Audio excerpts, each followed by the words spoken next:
وقالته: إنا لله وإنا إليه راجعون.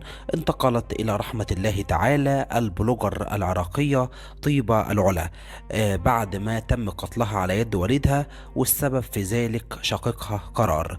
إيه القصة وإيه الموضوع وإيه علاقة شقيقها بسبب قتلها بالطريقة البشعة دي؟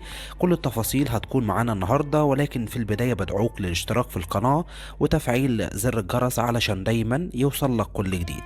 نبدأ من البداية. بعد ما تلقت الأجهزة الأمنية في العراق بلاغ بيفيد بأن في أب قتل ابنته المشهورة على السوشيال ميديا طيبة العلا.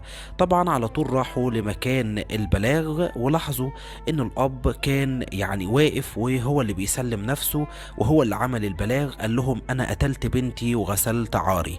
عملت كده ليه؟ قال لهم ان بنتي كانت سايبة البيت وهربانة بقالها اكثر من سنة،